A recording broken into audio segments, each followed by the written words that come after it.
Welcome to Webline. जियान यूँ सोचती है कि यूफान क्या ठीक तो होगा ना, क्या वो वापस से ह्यूमन वर्ल्ड में आ सकेगा।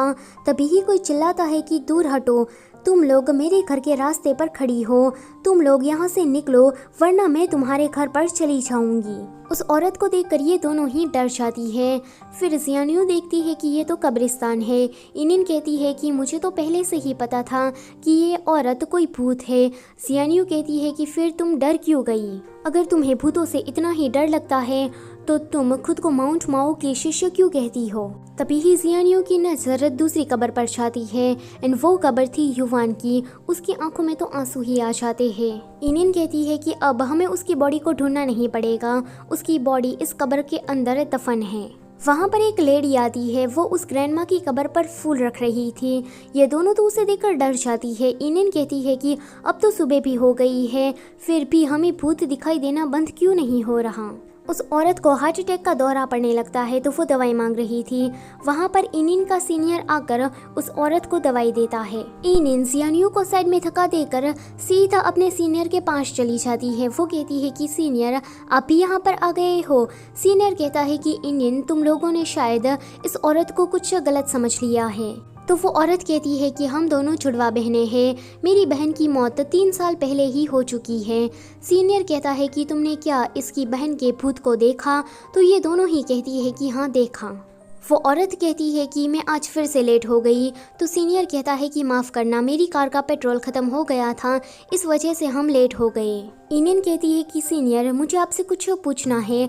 तो सीनियर कहता है कि ज़रूरत नहीं है, पूछना तो मुझे तुमसे है। वो औरत कहती है कि ये लड़का 2 साल पहले ही मर चुका है। जियान यूँ सोचने लगती है कि यूफान 2 साल पहले ही मर चुका है तो वो अचानक से ही ह्यूमन वर्ल्ड में कैसे एंटर हो गया और वो मेरे साथ ऐसा क्यों कर रहा है। सीनियर कहता है कि चलो यहाँ से, हमें घर जाकर बात करनी चाहिए। जियान यूँ सोचती है कि युवान ने मुझसे झूठ बोला, वो नेथर वर्ल्ड में मुझे बचाने के लिए आया, लगता है कि कुछ तो गड़बड़ है। आगे हमें सीनियर के कैरेक्टर के बारे में डिस्क्राइब किया जाता है। उसका असली नाम सोंग चिंगयुन है। वो माउंट माओ का अगला सक्सेसर है। वो ली फैमिली का बड़ा बेटा है। अब आप लोग सोच रहे होंगे कि उसकी सरनेम तो सोंग है, पर फिर वो ली फैमिली का बड़ा बेटा कैसे हुआ? तो ये बात हमें आगे चलकर पता लग जाएगी। अभी के लिए ये राज है। चिंगयुन के ग्रैंडपा मास्टर ली है। वो अपनी फेंगशुई टेक्निक ली फैमिली के अलावा किसी बाहर वाले को नहीं सिखाते। सीनियर इन दोनों लड़कियों को अपने घर पर लेकर आते हैं। जियान यूँ मास्टर ली को देखकर सोचने लगती है कि मुझे क्या अंदर जाना चाहिए या फिर नहीं। चिंगयुन कहता है कि तुम अंदर आ सकती हो, चिंता मत करो। तो जियान यूँ अंदर आ जाती है। चिंगयुन कहता है कि मेरे ग्रैंडपा मास्टर ली, वो बाहर से खड़ूस दिखते हैं पर अंदर से ही वो नरम दिल के हैं। जियान यूँ सोचती है कि क्या नरम दिल के इंसान ऐसे होते हैं? पर अभी के लिए तो मास्टर ली की मुझे मदद चाहिए, इसके अलावा मेरे पास और कोई रास्ता भी नहीं है।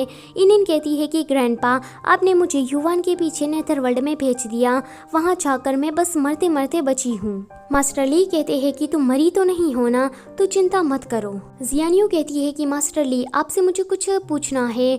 युवान 2 साल पहले ही मर गया पर फिर भी वो मुझे बचाने के लिए आया। इतना ही नहीं, उसने तो नीथर वर्ल्ड में भी मेरी जान बचाई।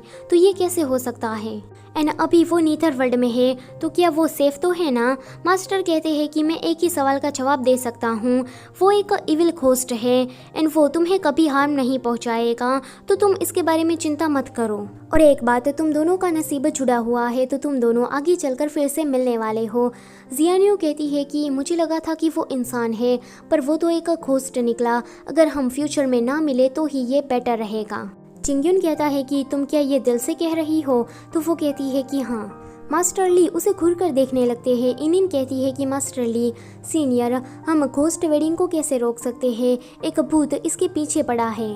मास्टर ली कहते हैं कि घोस्ट वेडिंग रुकवाने के 2 उपाय हैं। पहला, अगर दोनों ही पार्टी कह देती है कि हमें एक दूसरे से शादी नहीं करनी है तो घोस्ट वेडिंग अपने आप ही रुक जाएगी। एंड दूसरा उपाय ये है कि हमें उस घोस्ट से ज़्यादा पावरफुल घोस्ट को लाना पड़ेगा तो शादी अपने आप ही रुक जाएगी। जियान यूँ सोचती है कि मेरी शादी तो नेथर किंग से होने जा रही है, भला नेथर किंग से ज़्यादा पावरफुल इंसान कोई हो सकता है?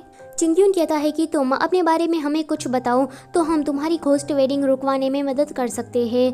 जियान यूँ सोचने लगती है कि अब मैं क्या करूँ, मैं तो बुरी फंसी। अगर नेथर किंग को पता लग गया कि मैंने उसकी शादी रुकवाने के लिए कुछ प्रिस्ट को हायर किया है तो वो मुझे नहीं छोड़ेगा। जियान्यू कहती है कि मेरे अंदर 5 इन तत्व है, इसीलिए क्या वो मुझसे शादी करना चाहता है? तो चिंगयुन कहता है कि हाँ, ये तुम्हारा नसीब है, तुम्हारी बॉडी भूतों को बहुत ही ज़्यादा अट्रैक्टिव करती है।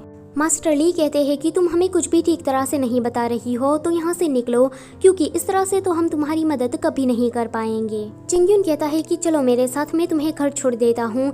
मास्टर ली कहते हैं कि अपने काम से काम रखो। चिंगयुन कहता है कि मुझे पता है कि मैं क्या कर रहा हूँ।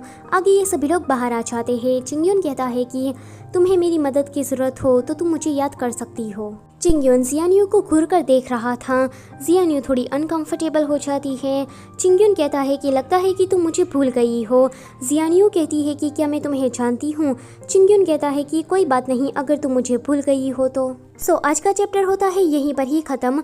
Don't forget to like, share and subscribe. Thank you for watching.